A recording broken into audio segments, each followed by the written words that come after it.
Yeah, this is Dan Cruz, and we're back here for our second session on leadership.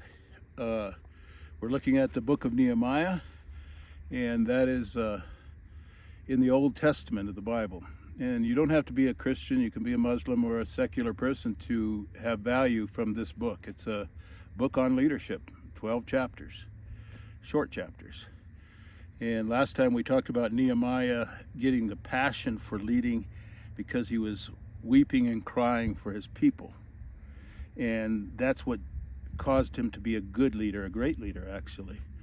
And so as we look at this today, we're going to look at three things that are very important in leadership that come out of that passion.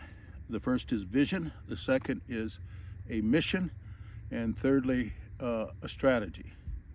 And you can be a bad leader and you need all three of those things too. So Hitler in World War II was a great leader, but not a good leader.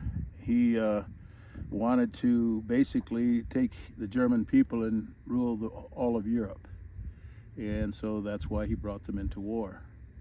But I am hoping that when you listen to this, you want to be a good leader. Nehemiah, formed his vision for what he was doing, and in a sense based on that passion that he had to rebuild the walls of Jerusalem on behalf of his people. That was his vision. How much of that vision he actually saw in his mind's eye, I don't know. He had never been in Jerusalem. He was a refugee, like many of you in Kakuma.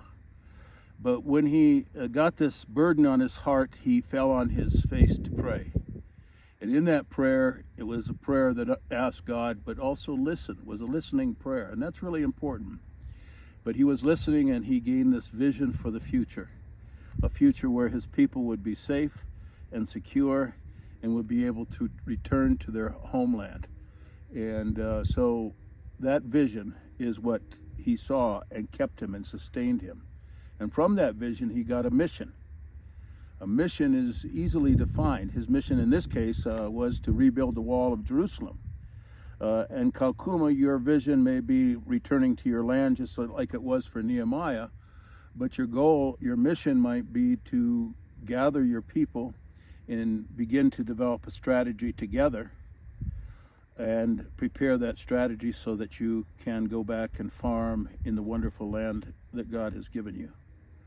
And so getting that mission and clarifying it, making it as simple as possible is also very important so that you don't go to the left or the right.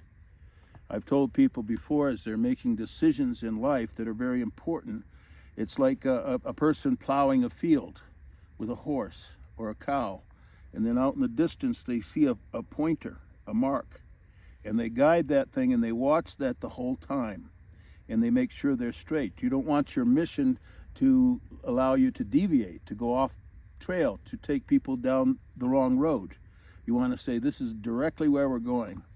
And most leadership in the Bible was not collaborative so much as it was one person often that got the mission. Joshua, Moses, Jesus, and in this case Nehemiah, and said, this is where we're going and we're going to go straight towards it. Once he had that mission, he was able to share it. He was able to share it with the king. He was able to share it later with his other leaders. And we'll talk more about that next time.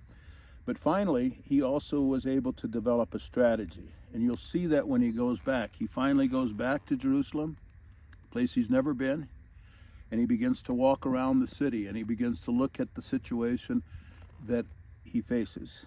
And in doing so, he basically comes up with a strategy. And we'll talk more about that strategy later, but basically it is a strategy to give each person, each group, each tribe a place, a responsibility for a section of the wall.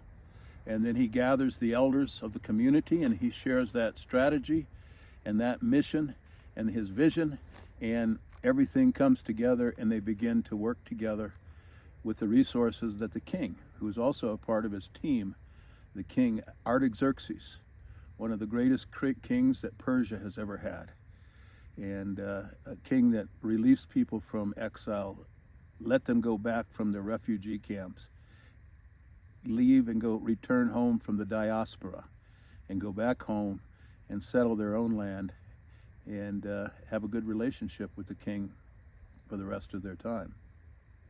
So that's the second session.